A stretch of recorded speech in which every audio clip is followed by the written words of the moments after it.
tal? ¿Cómo les va? Y llegó el frío, llegó el invierno, se hace sentir. Bueno, una cosita sobre esto. Todos podemos dar una manito y siempre sabemos a través de alguna institución o lo que fuera, siempre hay algo que podemos dar para ayudar especialmente a la gente de calle, ¿no?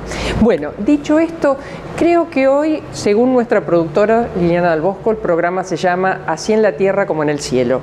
¿Por qué? Porque en esta primera media hora vamos a hablar de cosas muy terrenales que nos ocurren en nuestra sociedad. Y después vamos a hablar con alguien que es una genia, cómo describe el mundo del Sol, la vida, los planetas, la Tierra, una científica pero muy interesante, pero lo que especialmente creo que me gusta subrayar, cómo debemos educar para el cuidado de la Tierra, del planeta, de nuestra propia vida.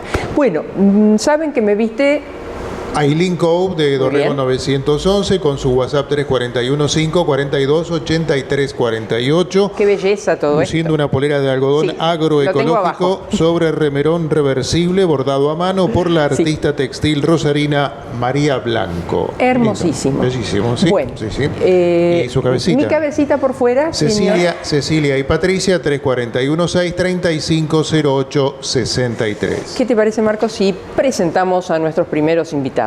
Nos visita la doctora María del Carmen Musa, abogada, especialista en Derecho de Familia, en Derecho Penal, directora de la especialización en Derecho de Infancia, Adolescencia y Familia de la UCA, fue profesora titular de Residencia de Familia y Minoridad en la Facultad de Derecho de la UNR, jueza de menores en Rosario, presidenta de la Fundación Enclave, dedicada a la difusión y formación en prácticas restaurativas.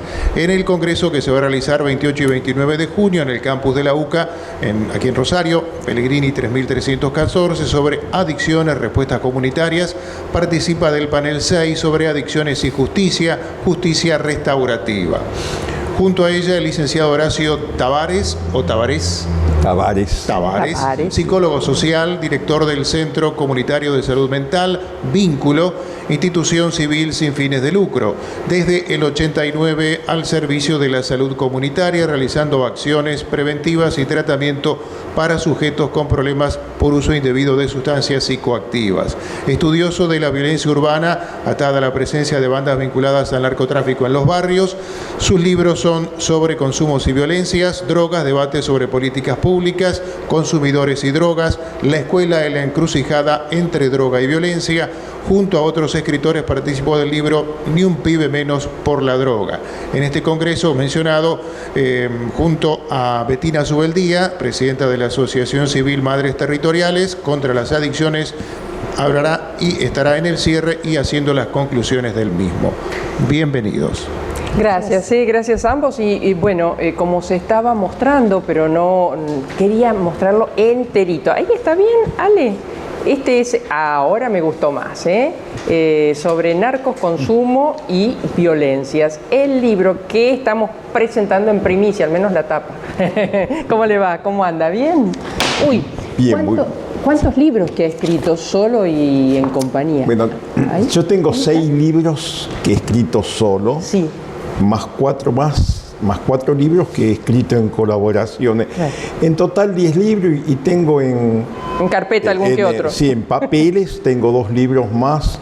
Uno sobre prevención comunitaria, que lo tengo con mi compañera de toda la vida, con María Alicia Riestra, y otro sobre la grupalidad y clínica de las adicciones, que estoy esperando, bueno, darle una vuelta y poder editarlo, mandarlo al horno. Ahí estamos, sí, sí. Doctora, gracias, gracias por venir. La sé inquieta por todos estos temas, ¿no? Desde su mirada, desde la óptica de la justicia. Sí, es que no podemos no inquietarnos porque, bueno, la realidad es acuciante. Horacio Tavares viene diciéndolo hace muchos años, muchísimo tiempo. Y él anunciaba cosas que nadie quería ver. Y ahora eso que él anunciaba se está dando. Por ejemplo, yo tengo 17 años como jueza de menores o sea, jueza penal juvenil.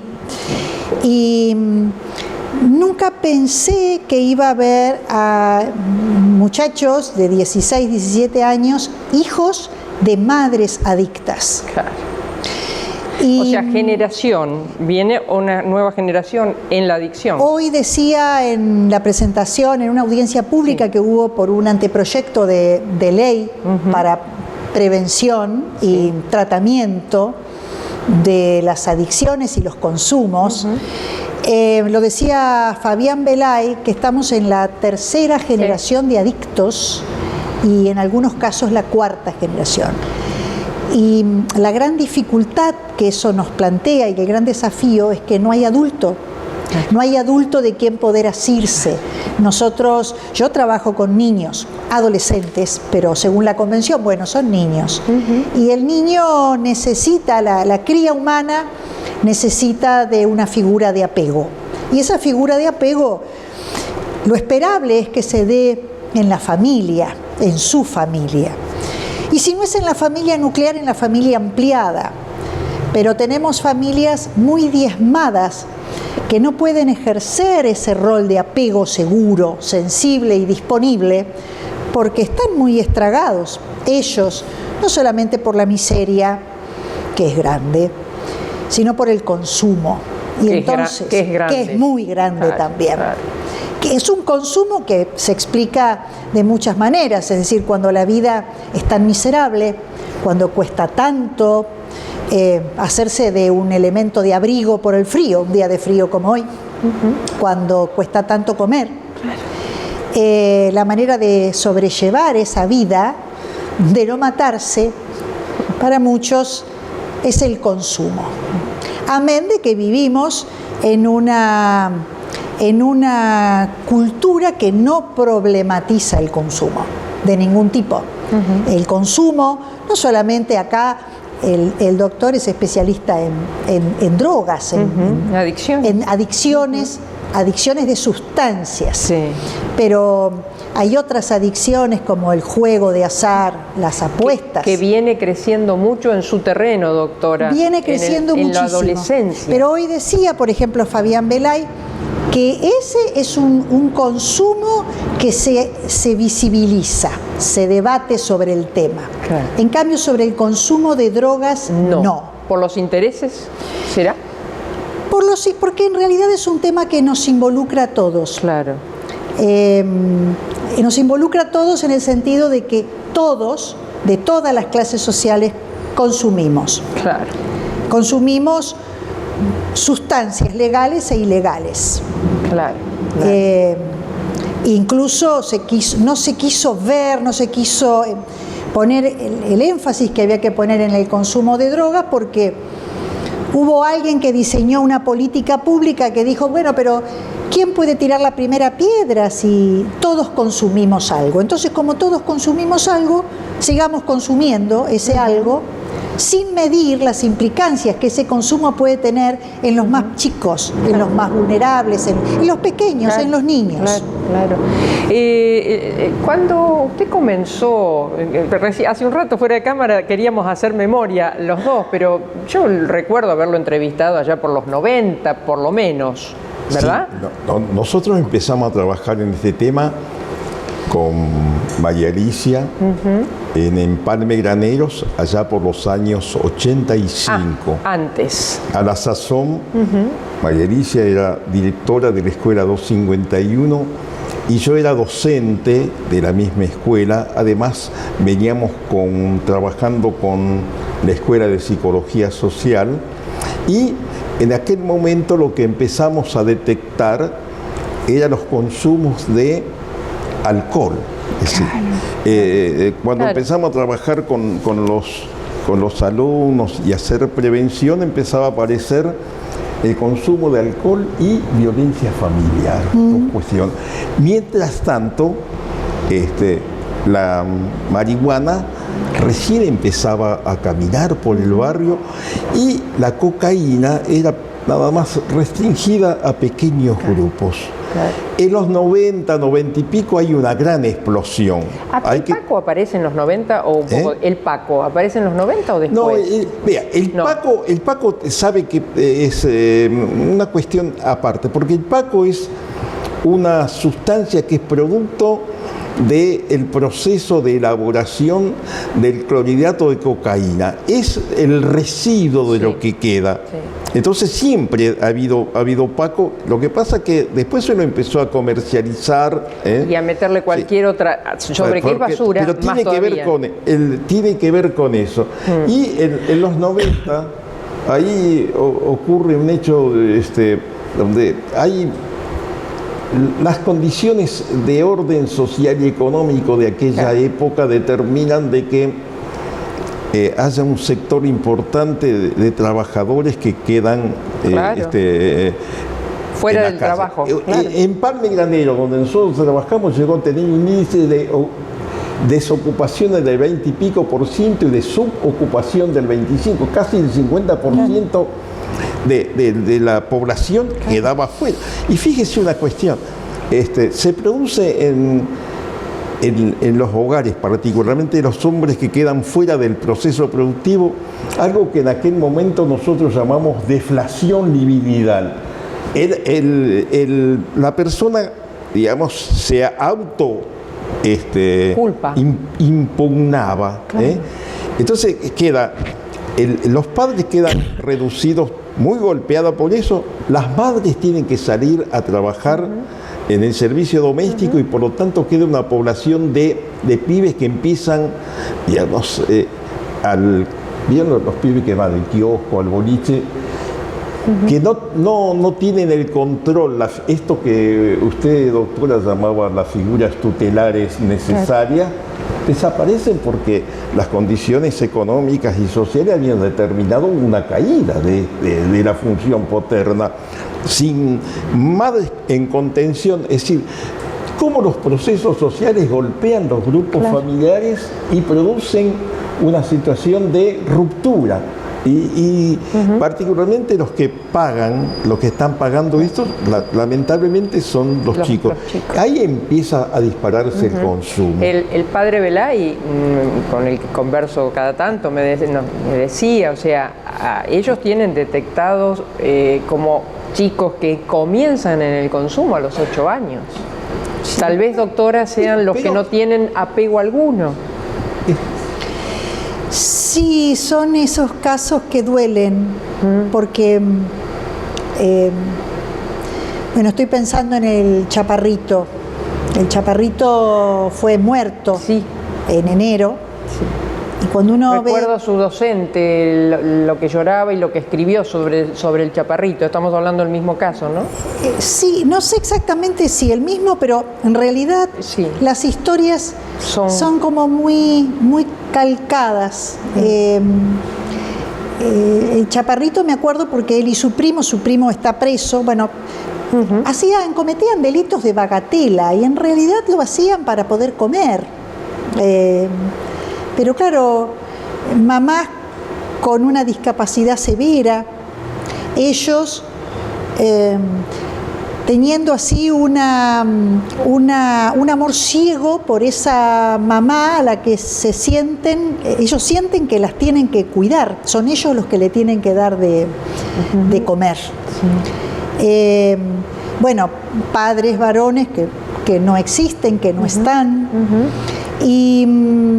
Y el Chaparrito pero un consumidor muy perdido. Entonces, a veces se ve el delito como el delito pequeño, porque es un hurto, un robo de una cosa de morondanga. El barrio no lo linchaba por amor a su abuela, porque en realidad era un chico travieso, complicado, en cuanto en un barrio pobre te saca lo que vos necesitás para el cotidiano. Y estando en el SERP juvenil, que es la cárcel de menores, engordó, comía, encontró en la cárcel, el poquito tiempo que estuvo, su figura de apego. Pero lógico, tenía que salir de la cárcel, porque la cárcel no es el mejor lugar para un niño. Y por otra parte, la libertad es un derecho y a los chicos les gusta, como les gusta a los adultos. Y bueno, y salió de la cárcel de menores, aunque tenga otro nombre, y a los pocos días, por un ajuste de cuentas, porque tenía demasiada información, alguien de otra banda, porque él consumía y vendía, le pegó un tiro, lo mató.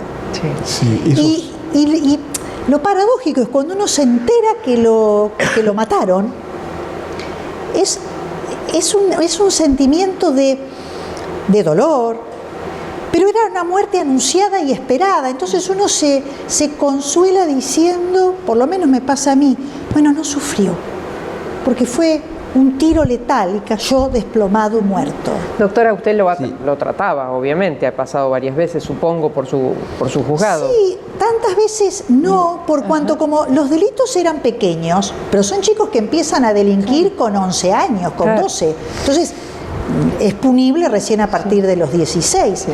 Y cuando llega con una catarata de hechos así, todos pavos, pero uno ve su situación, dice, el único lugar que tengo para alojarlo a este que está estragado es la cárcel. Y como la cárcel de menores es distinta a la de mayores, porque bueno, hay una serie de prerrogativas, él encontró allí un lugar de cobijo que le duró poco, y que tiene que ser poco, porque la cárcel no está para cobijo. A mí lo que me sorprende de mí es ver ese sentimiento ambiguo, porque a uno le duele, lo esperaba, no sé si lo esperaba tan pronto, y se consuela con que, bueno, dejó de sufrir, porque la vida que tenía era invivible. Y frente a una vida invivible, la muerte es un alivio. Qué duro, ¿no? Usted sabe que, a propósito, uno piensa, ¿cuántos chaparritos anónimos merodean por los arrabales y por esas calles perdidas? En mi libro la primera parte es sobre crónicas del desamparo. Y justamente son varias historias, algunas con las cuales he tenido relación directa y otros que he tomado de las crónicas policiales. Y particularmente me acordaba del caso de un chico de 16 años que estuvo en la institución en tratamiento, pero son esos 16 años estragados por el hambre y la miseria, que parecen que tuvieran 12 años. Un día me pide una entrevista, dice, Horacio, quiero hablar con vos. Y yo lo llevo en mi consultorio, él prácticamente en una actitud así de meterse para adentro, me dice, mira, quiero hablar con vos porque maté a un chico, 16 años, un chico en el barrio, y me la tienen jurada, así que no sé qué hacer. A ver, es realmente estremecedor que un chico de 16 años pueda aportar un 38 cuando tenía que estar jugando a la pelota en el barrio o en la escuela, y que además eso implique para este chico la posibilidad de la venganza de otro chico también de a lo mejor 15, 16 años que son en realidad instrumentos de situaciones que están más allá de ello, porque hay que ver qué es lo que hay atrás de esa escena. Un chico de 16 años que porta un revólver, ¿qué hay atrás de la escena? ¿Quién es el que alimenta esto? ¿De dónde esos chicos consiguen una pistola? Y sobre todo, el otro tema es en qué condiciones viven estos chicos, donde efectivamente los límites entre la vida y la muerte son difusos, tenues. Y además, si ese chico Después no sé qué pasó, la familia se lo llevó. Si ese chico pasaba los 16 años, no creo que tenga mayor proyección que los 21 o 22 años. A propósito, yo les agradezco tanto que hablen desde el único lugar con el cual uno se puede parar en la sociedad, que es desde el humano, no desde lo teórico, sino con nombres, con apellidos, vendrá a su memoria la cara de este chico, como el chaparrito para usted. Ahora, leí que usted mencionaba a propósito, que vio que enseguida la sociedad quiere sacarse el problema de arriba. Como alguna vez decía el entonces Bergoglio, hoy Papa, creo que fue en Aparecidas, decía, esconden las miserias y la pobreza abajo de la alfombra y hay que sacarla para intentar solucionarla.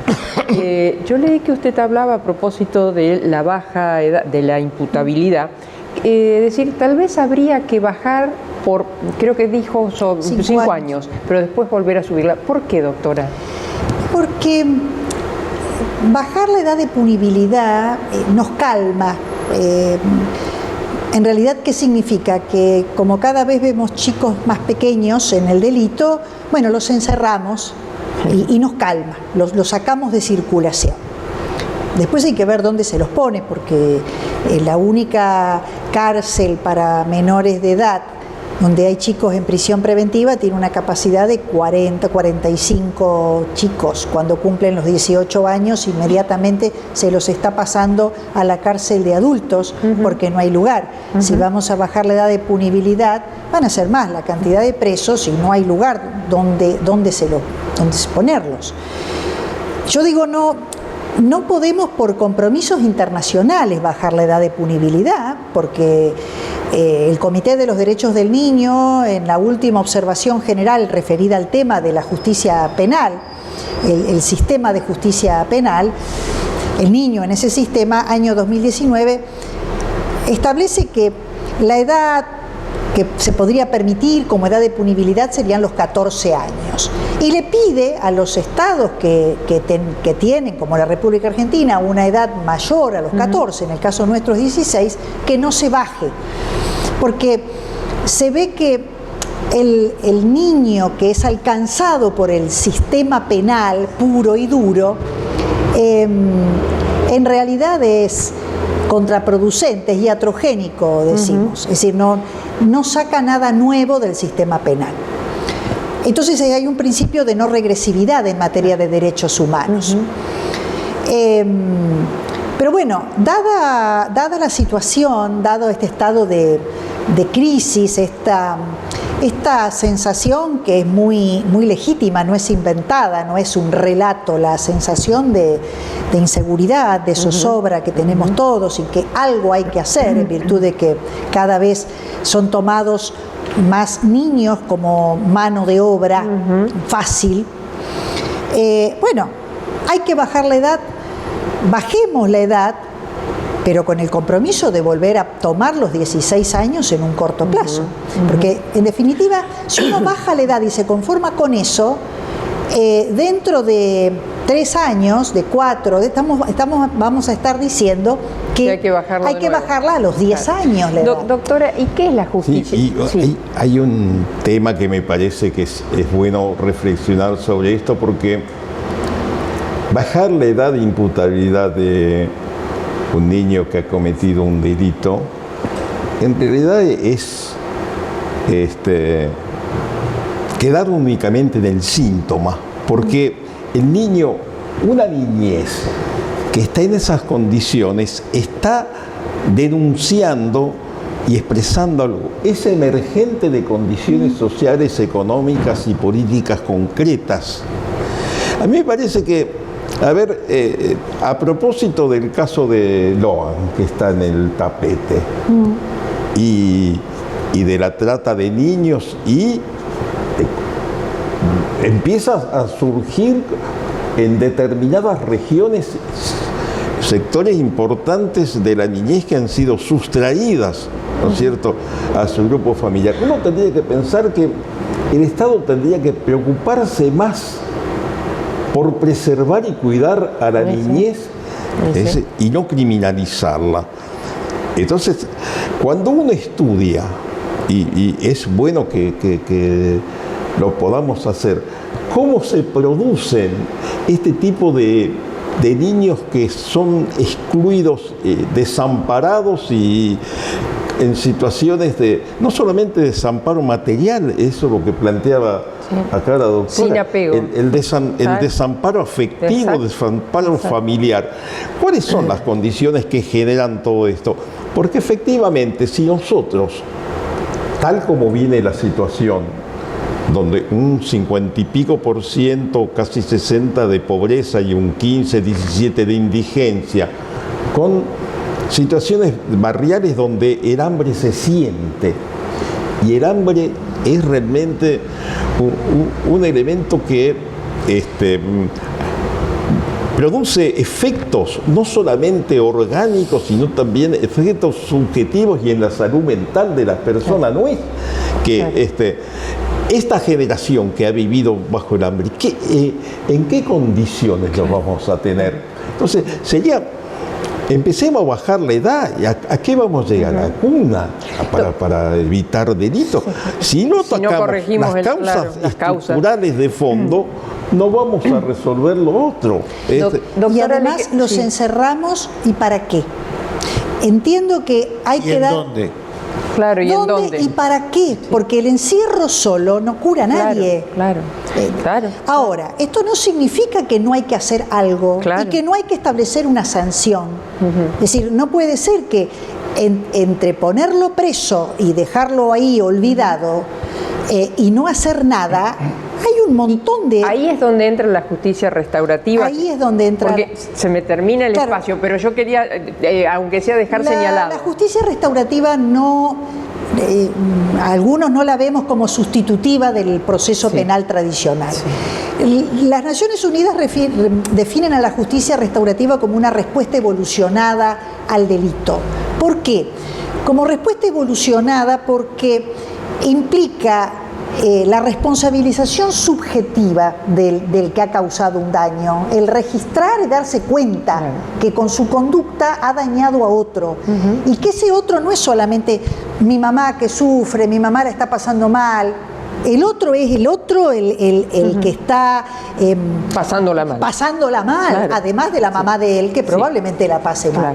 Claro. Implica la R de responsabilización subjetiva, independientemente de la responsabilidad penal que le puede conllevar una condena, la reparación a la víctima para poder reconciliar los lazos sociales.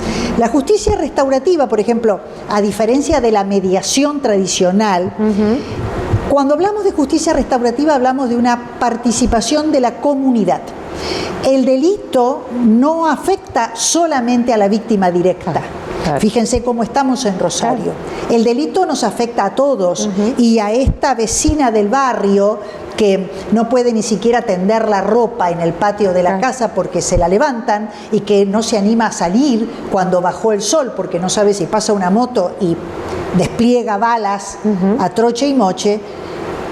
No solamente la víctima es el que perdió la vida, que lo es, por supuesto, pero también hay víctimas y damnificados afectados, y todos tienen que participar, y tiene que participar la policía, y tiene que participar el médico del sistema de emergencia y el hospital, y para mirarnos a la cara. Por eso en las prácticas de justicia restaurativa nos sentamos en círculo, nos vemos todos la cara, y no significa que todos tenemos el mismo grado de responsabilidad. Eso es otra gran diferencia con la mediación.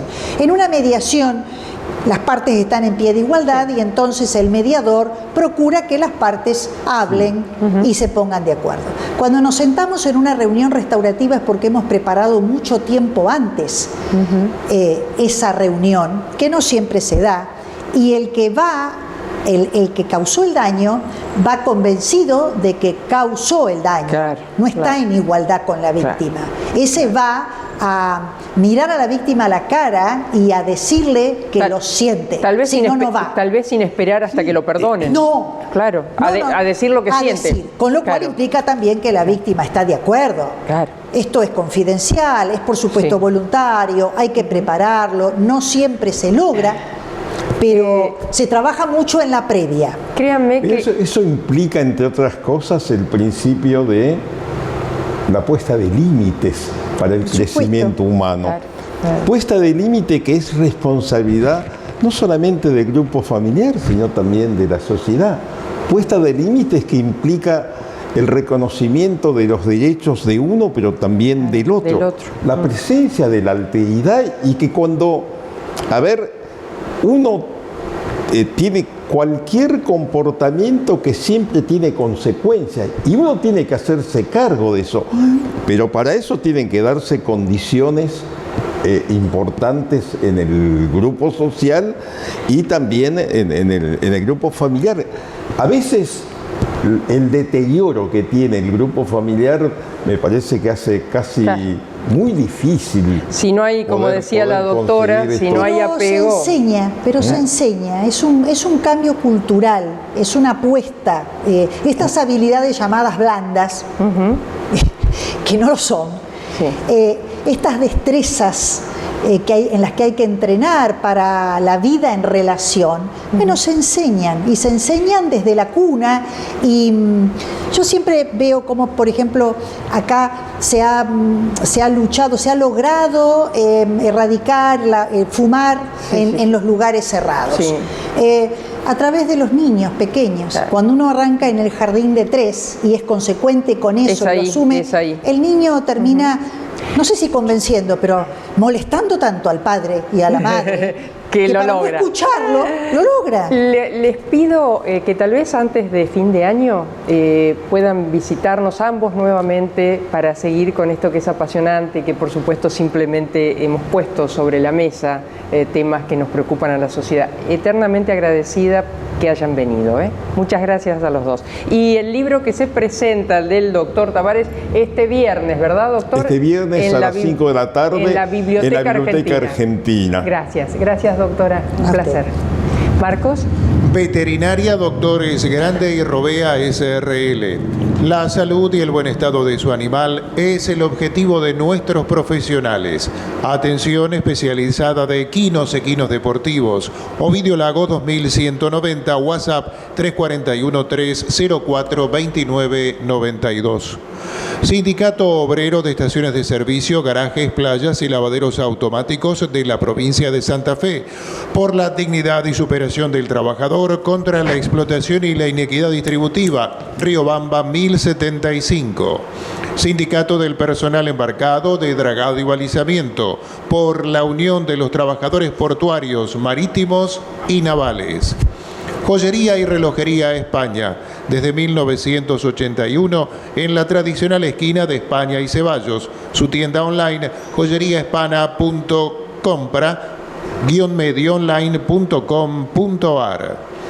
UDA, Unión Docentes Argentinos. La educación es un compromiso de todos. En Rosario, Ovidio Lagos 2663. Agüita para el señor Construyendo doctor. La transformación social, defendiendo en unidad los derechos de la clase trabajadora. Sindicato de Aceiteros Rosario. Facebook, Twitter e Instagram. Búscanos en las redes. El tango y sus avenidas. El tango y sus calles. Todas transitadas sin atajos ni barreras. Grupo Contrastango. Tangos, valses, milongas, candombes que fueron y serán. Visite nuestra web contrastango.com.ar o mariaherminiagrande.com.ar. Trabajando ya en nuestro nuevo material. No se arrepentirá. Somos crecimiento, somos impulso, somos protagonistas de la historia de nuestro país. Somos Puerto, una ciudad donde se forja nuestra cultura, donde celebramos nuestros logros con pasión y orgullo. Aquí, la historia se entrelaza con el presente, la tradición con la innovación y el crecimiento con nuestra esencia. Puerto General San Martín, construyendo día a día los cimientos de nuestra identidad. Atilra es artífice de un proyecto solidario, colectivo y social. Es una realidad que crece, se desarrolla, vive y se multiplica, pero sobre todo permanece en el tiempo. Atilra, más de 70 años sembrando de sueños el camino.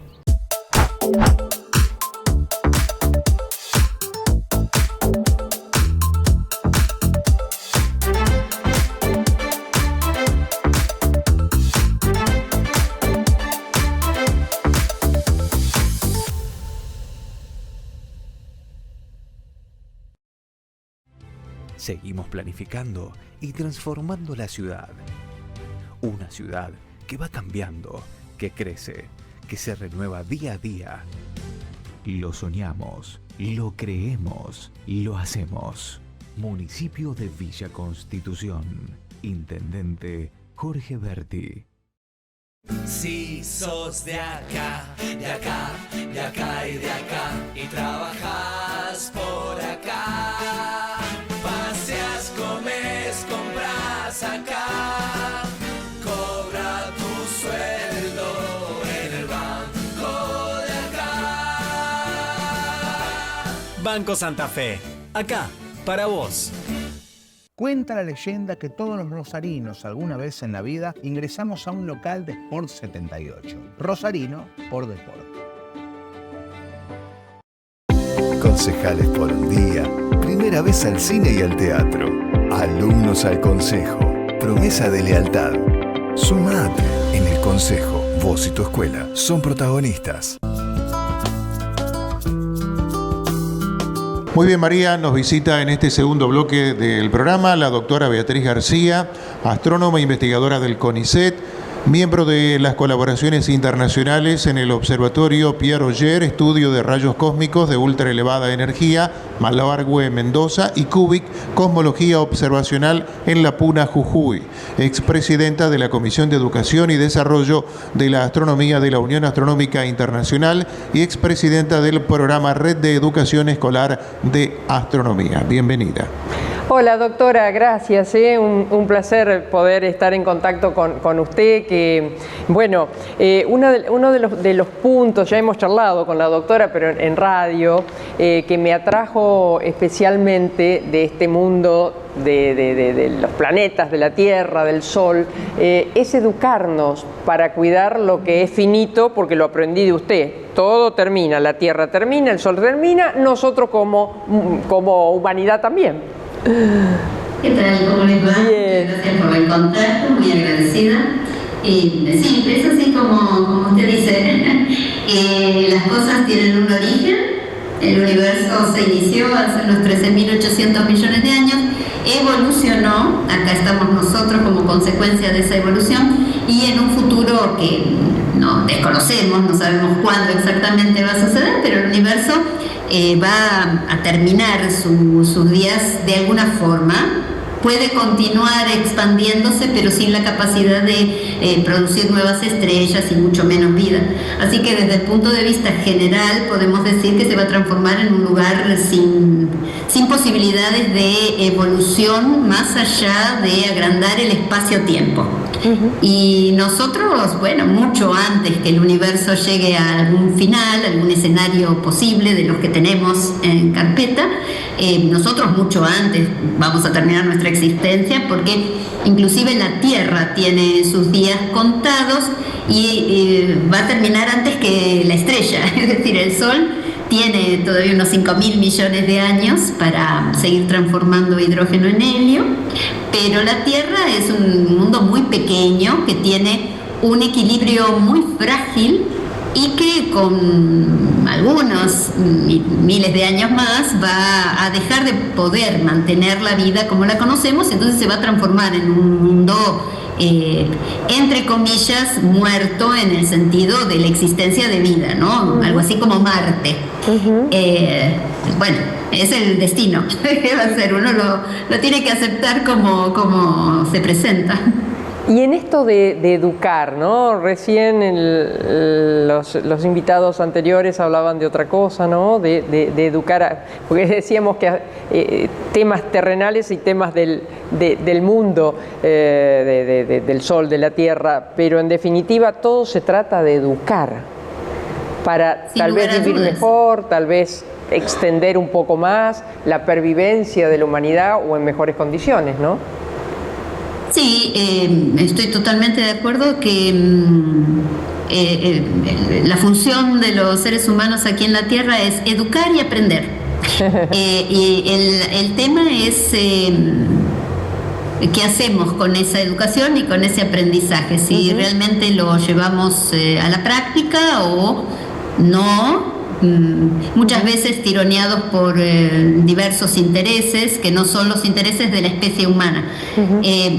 Es difícil porque esto que tenemos, lo que nos gusta y lo que no nos gusta, son ejemplos de nosotros mismos. Es decir, a pesar de que las cosas no estén bien, el mundo en el que uno vive es el mundo que ha creado, de manera que tampoco podemos echarle la culpa a fuerzas externas o vaya a saber qué influencia, porque bueno, el universo se maneja con leyes físicas y bueno, tenemos la matemática para explicar cómo funciona, pero la verdad es que la existencia humana a escala universal, tomando el universo como un todo, que es lo que a mí me interesa principalmente, la especie humana es insignificante. Cualquier cosa que a uno lo preocupe en este pequeñísimo mundo que llamamos Tierra no tiene ninguna influencia en el universo. La única influencia de nuestras propias acciones somos nosotros mismos, es lo que creamos, es lo que construimos, es lo que dejamos, es lo que destruimos. Entonces, esa enseñanza, aprendizaje, si no podemos reflexionar en ese sentido, que parece que fuera un poco difícil, porque todos sabemos que las guerras no son buenas, que la plata que se invierte en armamento serviría para paliar el hambre de toda la raza humana y cosas por el estilo, que son datos objetivos, que ni siquiera son inventos o imaginación, no es ficción, son datos objetivos que no los llevamos a cabo.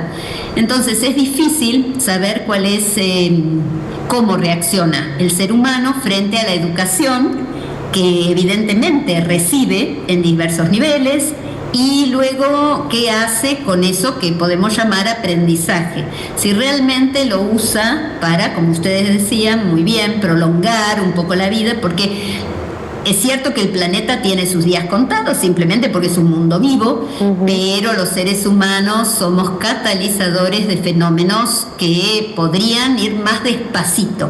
Y sin embargo, acá está, el cambio climático es una realidad. No es solo de origen natural, estamos los seres humanos embromando al planeta, todo lo que es la contaminación evitable, porque el hecho de vivir ya contamina, eso hay que tenerlo en claro, pero hay cosas que se pueden evitar y remediar. No lo estamos haciendo. Entonces, hay una especie de doble discurso, si se quiere, inclusive entre la gente que educa. Porque educamos en un sentido, mostramos alternativas y después cuando llegamos a casa, yo quisiera saber cuánta gente apaga las luces que no necesita. Claro, ¿cuánta? Claro. Entonces, en ese sentido, hay que educar.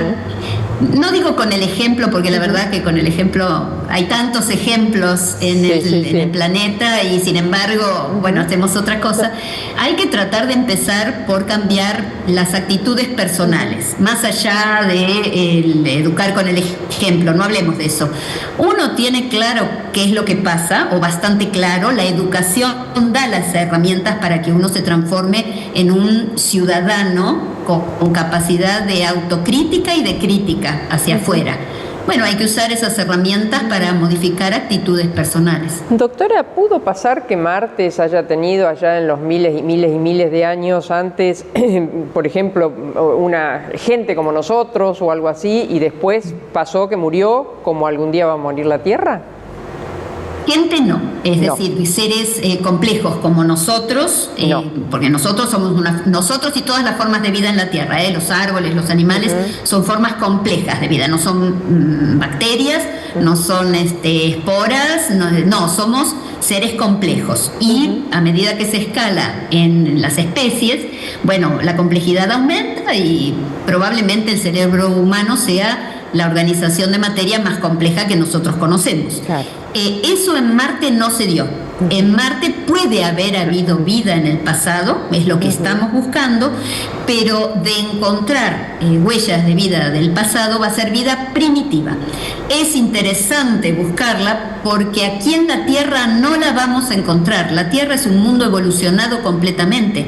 Ha evolucionado todo en la Tierra, todas las especies, ya sea que vivan sobre la superficie de la Tierra, en el fondo del mar, en el aire. Hay especies que ya no son como eran hace 4.600 millones de años. En cambio, en Marte, que se detuvo la posibilidad de evolución de la vida porque las condiciones cambiaron, condiciones físicas reales de estructura del planeta, perdió la atmósfera, perdió el agua líquida en la superficie, está sometido a radiación cósmica por los rayos cósmicos del viento solar, a radiación ultravioleta. Es decir, la vida no pudo progresar porque Marte perdió lo que la Tierra tiene, que es atmósfera y agua en superficie. Bueno, el futuro de la Tierra puede ser como el de Marte, pero en Marte, si hubo vida en el pasado remoto, la vida es primitiva. Y por eso es tan importante encontrar alguna huella de vida pasada en Marte, porque es una vida tal como la que debió haber existido en la Tierra en los inicios de la vida en la Tierra.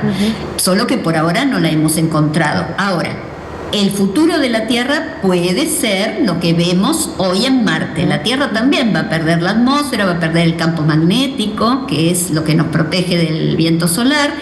Y bueno, cuando eso suceda, se acabó la posibilidad de vida sobre la Tierra. Lo que va a suceder, si alguien nos observa en el futuro, cuando aquí ya no haya más posibilidad de vida en superficie, lo que va a ocurrir es que van a seguir existiendo los huesos de dinosaurios y los ejemplos de vida pasada, compleja, cosa que en Marte no logró evolucionar hasta el estadio que encontramos aquí en la Tierra. Y la pregunta básica es, ¿y por qué solamente en la Tierra pasan estas cosas y no en el amplio mundo del universo?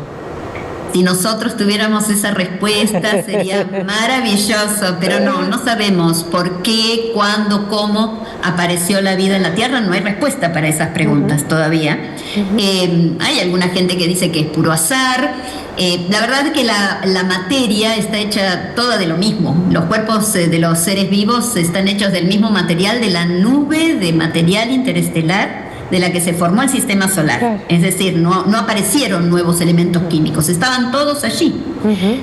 ¿Cómo se organizan? Es otra cosa. ¿Qué cosas están involucradas? Por supuesto, se necesita radiación electromagnética para que aparezca esta vida, se necesitan ciertas condiciones. Se dieron en la Tierra, tal vez se hayan dado en el Marte primitivo. Marte es un planeta mucho más chico que la Tierra, así que evolucionó rápido, muy rápido, perdió características que la Tierra todavía conserva. Ahora, no creemos de ninguna manera, y no es una palabra que me guste usar en ciencia, el tema de la creencia, porque la ciencia no es fe ni dogma, es pura demostración, pero estamos bastante convencidos, o es una hipótesis plausible, que haya vida en muchísimos otros lugares del universo. Por eso la buscamos, no es que estamos de brazos cruzados esperando que se contacten. No se van a contactar, eso es muy poco probable, pero sí podemos buscar indicios de que existe vida en algún otro lugar del universo, en algún exoplaneta orbitando una estrella que no es el Sol. Eso es lo que hace la astrobiología. ¿Y es solamente Marte, digamos, el lugar donde uno está buscando esa vida primitiva? Puede ser digamos, el que más a mano tenemos a pesar de las lejanías. Es el único lugar donde se puede buscar esa vida primitiva que existió en algún momento.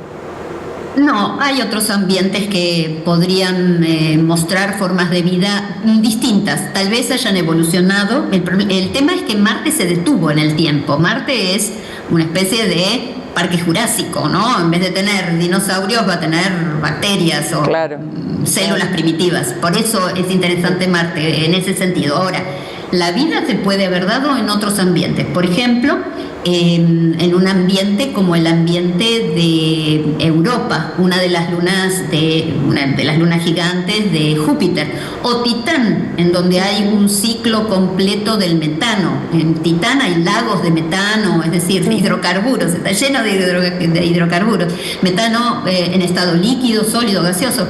Entonces, en esos ambientes, en ambientes súper exóticos, extremos lo llamamos nosotros, en ambientes ácidos, alcalinos, salinos, Marte es salino, puede haber vida. De hecho, en Titán, en esta luna que está, cuyo ciclo de vida está basado en el ciclo del metano, es un ambiente en donde podría haber vida. Se han hecho experiencias inclusive en laboratorio para ver si esa vida podría progresar, y hace muy poquito hubo una publicación de un grupo de investigadores del CONICET, que no son astrónomos, sino que se dedican a la química, que analizaron 57, creo que 57, no me quiero equivocar en el número, pero era un número mayor que 50 solventes en donde la vida se puede desarrollar. El solvente para la vida basada en la cadena del carbón es el agua. Por eso buscamos agua en otros lados.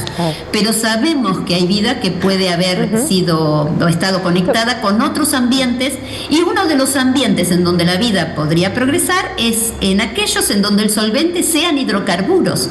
De manera que Titán es un lugar muy interesante. Ahora, llegamos a Titán con una sonda, pero no tuvimos la posibilidad de analizar, químicamente. Doctora, no sé si corresponde a la pregunta a usted, pero entonces, cuando se viaja a la Luna para querer hacer allí una sucursal de la Tierra, un poco como inútil, me parece, ¿no? Y lo otro... Sí, bastante. Y los famosos extraterrestres, entonces, usted dijo recién, no nos van a venir a visitar si hay vidas en otros lados. Tampoco, ¿no? No hemos recibido a nadie. Hay gente que puede pensar cualquier cosa respecto de los extraterrestres. La verdad es que todo lo que hay en la Tierra es mérito propio, lo bueno y lo malo. Mérito de los seres humanos. No ha habido ningún indicio de eso. Nada por el estilo. Doctora, ¿qué...? Pero tal vez los haya, Sí, claro. ¿Qué solo que no tenemos ningún contacto todavía, ninguna prueba, así que la buscamos. Qué fantástico esto de la astrología, y yo supongo que tal vez si algún niño o adolescente ve hoy esta nota, tenga interés en saber algo más sobre el amplio mundo de un astrónomo, en este caso de una astrónoma. Sí, es una disciplina muy interesante.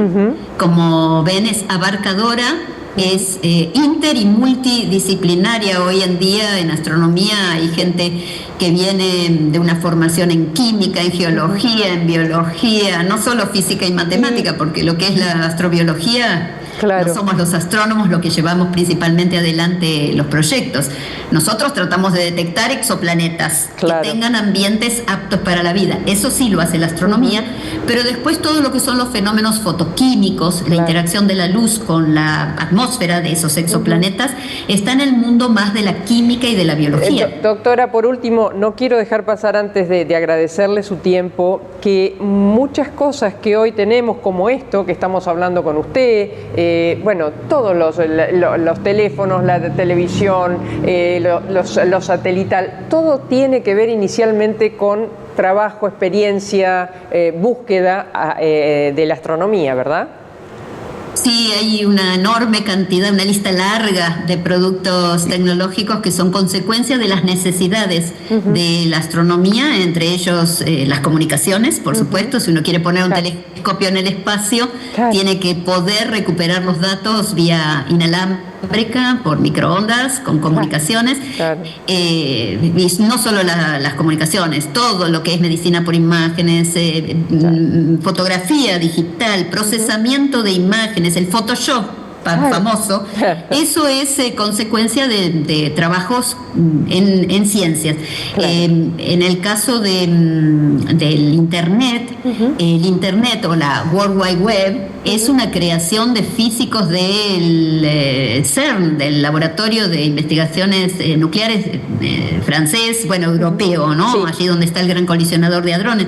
Es decir, inclusive el Internet, que está dando dividendos de una manera impresionante, es una propuesta, un proyecto, una idea que nace de la ciencia para poder establecer contactos con científicos que estamos en distintas partes del planeta y que usamos los datos que se producen en un lugar del planeta. Usted mencionó al Piaget. Bueno, Piaget está en Malargüe, trabajan 18 países en ese observatorio y los datos que recolectamos se distribuyen a los 18 países, más de 400 científicos, gracias a las ventajas del Internet. Doctora García, un placer. Muchas gracias. Y gracias fundamentalmente por el trabajo que hace la ciencia argentina, que no está pasando el mejor momento. Esperemos que siga haciendo todo esto para no solamente los argentinos, sino para la humanidad entera. Muchas gracias. Bueno, le agradezco muchísimo. Yo también espero que este momento pase porque es un momento muy difícil. Y si sigue el camino que estamos viendo, después va a ser bastante difícil recomponer la estructura científica que nos costó mucho tiempo construir. Muchas gracias. Gracias a ustedes, muy amable. Nos dirigió Magdalena Dutra, el sonido de Ivana Didoli, la cámara de Alejandro Ansaldi, con la producción y coordinación de Liliana Dal Bosco. Nos estamos yendo, muchas gracias. Hoy me agité para que entre todo. Gracias, hasta el miércoles.